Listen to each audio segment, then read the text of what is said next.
Hello everyone, welcome to another episode of a weekly Waypoint. We are still playing Grid, and we're still also pretty much in the same state we were in last week, but we're going to focus on happy things this week. Last week I completely forgot to talk about the fact that Pokemon Scarlet and Violet had just been announced earlier that same day of recording, and obviously I've got a few thoughts about that. I'm going to be perfectly honest.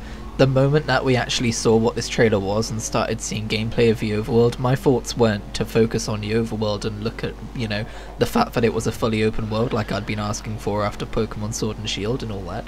My first thoughts were, oh my god, it still looks bad, like visually bad, and like it looks better than Sword, I guess, but my main issue is the frame rate, and if it's gonna follow the same trajectory as Pokemon Legends Arceus, then that frame rate is gonna smooth out mostly, but not completely, and it's starting to frustrate me a little bit, because I was fine with Pokemon Sword and Shield because it was their first kind of outing into like full proper open world 3D, but now I'm just kind of like, guys, you just gave us Legends Arceus, why don't you take your time with Gen 9 and make it the game it needs to be?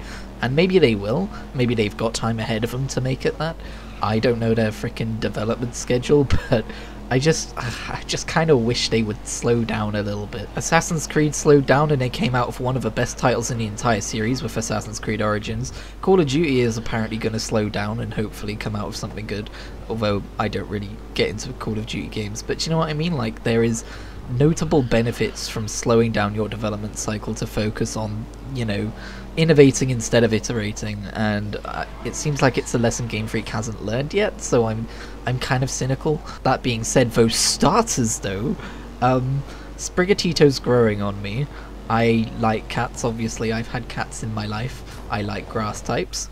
It all depends on the evolutions, which obviously we're not going to see until we play the actual game, so I'm not sure what I'm actually going to choose, because I also frickin' love Fuecoco. I'm saying frickin' a lot. Don't worry, I'm not censoring myself. I fucking love Fuecoco. And Quaxley is fine too. But Fuecoco just looks adorable and so full of character. Probably one of the best looking starters since Rowlet, I would say, and then it's a long stretch behind Rowlet to the next best looking starter, probably a couple of gens to Gen 4 too. In my opinion, obviously, I'm not, you know, speaking objective truth here. Though I usually do, let's be fair. Obviously all my opinions are the objective truth, apart from this one time. Who knows, by December I might be more hyped for Gen 9, but right now I'm just kind of like, I don't really need it, and I kind of wish they would take their time with it. So, my whole thing with the 3DS, because the eShop is closing, like looking at 3DS titles to buy and getting interested in that console again, was not a passing fancy. Or at least, if it is a passing fancy, it's a passing fancy that's not passed yet. What a sentence. But yeah, I've been looking at the eShop and stuff. Last night, I picked up Legends of Zelda Ocarina of... Legends of Zelda? Who am I? Someone's gran? I picked up Ocarina of Time 3D, and you may be thinking, Christian, Ocarina of Time is available through the Virtual Console now, which you have, the N64 expansion pack. And I did try it. I actually made a video on it. It's on this channel. I cannot get to grips with the controls because the Switch is very bad at emulating Nintendo 64 controls, sadly, because too many buttons. There's too many buttons on the N64, and the kind of workarounds they try and do doesn't really work. So sadly, I don't really feel like spending £50 on an entire N64 controller just so I can play a few games on the online expansion pack I'm already paying extra for, so I didn't really get to grips with it, but I am determined to play that game. And it will be my first proper 3D Zelda as well. I mean, I've played about half of Breath of the Wild, but that's not like a traditional 3D Zelda game. So I picked that one up. Also, it just looks better. It looks, you know, it's the remake. I want to play the remake over like an emulated version of, well, I'd say remake, it's more of a remaster, but I want to play that over an emulated version, basically, of the original. So I'm going to play that at some point soon. That being said, I am buying for future endeavors at the moment. Like, I'm not just going to drop everything and play Ocarina of Time 3D right now. I just want to know that I've got it in my backlog. It's not usually a healthy way of buying games, but obviously the eShop is closing. That being said, I'm doing my best to be tactical about this and not buy games just purely out of FOMO. I'm more going at it with the angle of buying games that I've been wanting this entire time anyway and will genuinely miss if I don't get it. So instead of just being like, Oh, I guess I should probably buy this, because otherwise I'll never get a chance to play it, even though I'm not all that interested in it. I'm not going to do that, because I'm not a fucking millionaire. That being said, I did look into Bravely Default, which might have been a mistake, because I had never really looked at that game before, and now I need to get it before the shop shuts, because it looks really good. But I'm not going to do that for every game. I might also pick up Link Between Worlds, because both it and Ocarina of Time are £15 each, which is very cheap for 3DS games on the eShop. I might try and get Link Between Worlds physically, not entirely sure on that yet though, because it looks like you can get it physically for £12, which is like £3 less, but I don't know, shipping might not be included even. As for Legend of Zelda Majora's Mask 3D, that is not in the £15 range of games, that's selling for £40, and I'm probably just going to give that one a miss, because I've never liked the concept of Majora's Mask anyway. Having a set amount of time to do things is never a concept that's appealed to me. It's like, not just because of this game, but like other games that have tried to do it too, just stresses me out. I would rather just play a traditional version of an RPG. If they could make a version of Majora's Mask that doesn't have a time limit, that would be great. After this though, I'm probably going to slow down on purchasing some 3DS games, because we've still got a year and I'm not made of money. Some people in my work are doing overtime to try and pay off their mortgage or save up for a new car, and I'm like, yeah, I got some fucking 3DS games to buy because the eShop's closing, and they just kind of look at me weird. I'll probably keep an eye on sales. It looks like sales might refresh every month on the 3DS eShop at the minute. I've been looking for sources of news that will report on 3DS deals, but surprisingly, or I guess unsurprisingly, sorry, not many out there, because I guess before this announcement, who would bother looking at 3DS deals? But in a minute, you can buy Harvest Moon. There's two 3DS Harvest Moon games, which are currently going for like 80% off.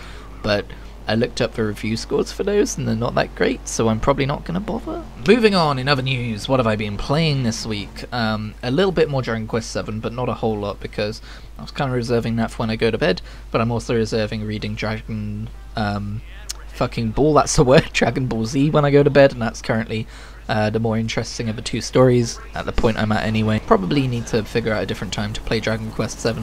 It's a very good game though. I've been playing World of Warcraft Classic. I didn't stop playing the Burning Crusade Classic last year because I was filled up to the brim with Burning Crusade Classic gameplay. I stopped playing it because all that shit came out about Blizzard, and it felt gross to play World of Warcraft at that moment. And while 9.2 is decent, it's good, I think I'm only going to be doing the bare minimum in terms of coming back every week for the new weekly story quests. So, and there's not even a whole lot more of those left to go. I'm still going to be doing it to like run transmog occasionally, or level an alt occasionally, like the Travels of Arrakesh series that I'm doing. I want to get my money's worth after all. I did pay for a 6-month subscription, and part of getting my money's worth, while I realised that 9.2 didn't really have its hooks in me, was remembering that, hey, I could play Burning Crusade Classic on this same subscription, so I'm back in. I was kind of considering it, and then I kind of decided almost not to do it because I thought about playing Hunter again on Farah Danel, that character I made through adventures in Classic Azeroth, and I remembered the faff around buying meat for my Hunter pet and buying arrows and all that, and I just kind of thought, I'm not really feeling playing Classic Hunter right now, so I almost didn't.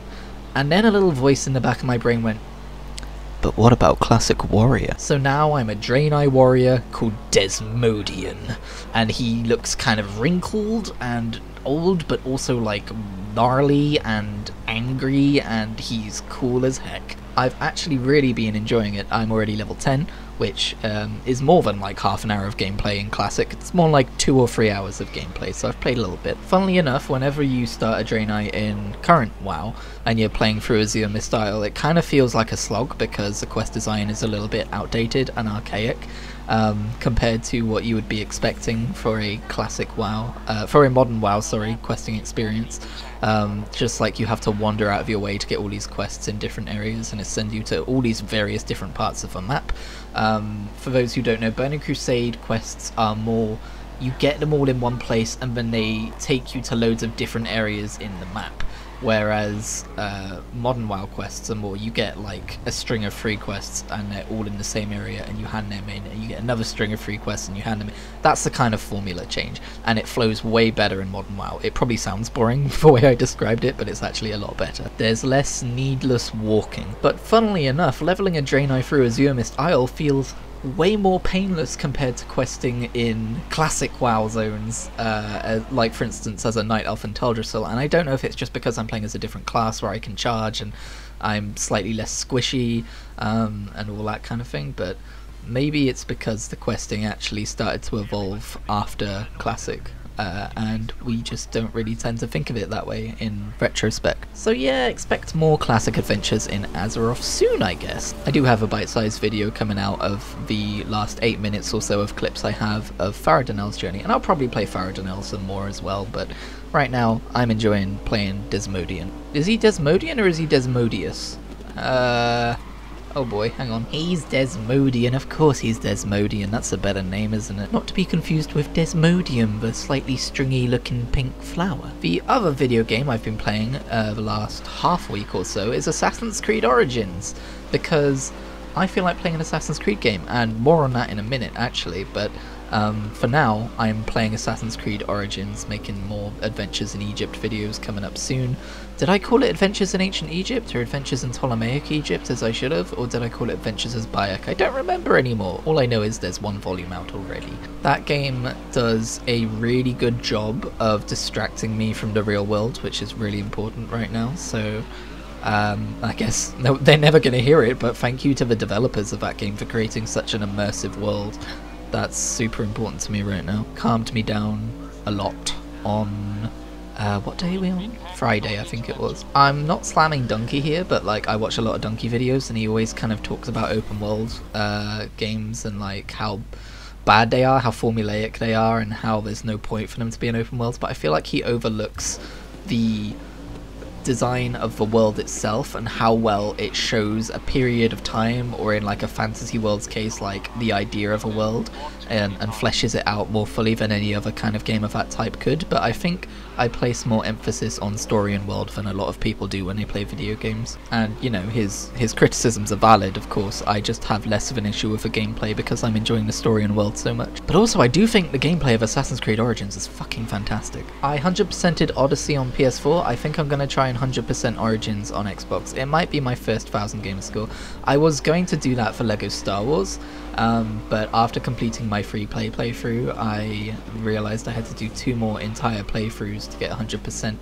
You need to do a playthrough where you get all the 10 blue mini kits within a time limit on each level, and you have to do another playthrough where you do the entire story of an entire episode within like under an hour or whatever the time limit is for that episode as well. And there's no guarantee you'll even get the 100% achievement at the end of it, because my game's glitched and doesn't let me choose Sebulba's Pod Racer even though I have it unlocked, so I don't know whether that's counted towards game completion or not, and I don't want to do 2 more playthroughs just to find out. So I've put that on the back burner for a bit. Yeah, can you believe I've still not 1000 pointed a single game on Xbox despite how much I've played? Probably a testament to how good Xbox Game Pass is at throwing new games at you and distracting you. Speaking of which, Guardians of the Galaxy is going to be out soon, so that'll be my next distraction. But yeah, sorry, I said I was going to talk a bit more about Assassin's Creed. I'm considering, because they're all so fucking dirt cheap nowadays, buying all of them on Xbox. I already have half of them on Xbox, so I'll be buying a few of them like an extra time, despite already owning them on PS4 or PC or somewhere else. But all I really need is the Ezio Trilogy, which is £12. I can put it down to 7 with my reward points, and Odyssey Gold Edition, which will get me Assassin's Creed 3 and Assassin's Creed Rogue Remastered, and I have all of them. That's it. Not all of the DLC, I should add, but all of the games.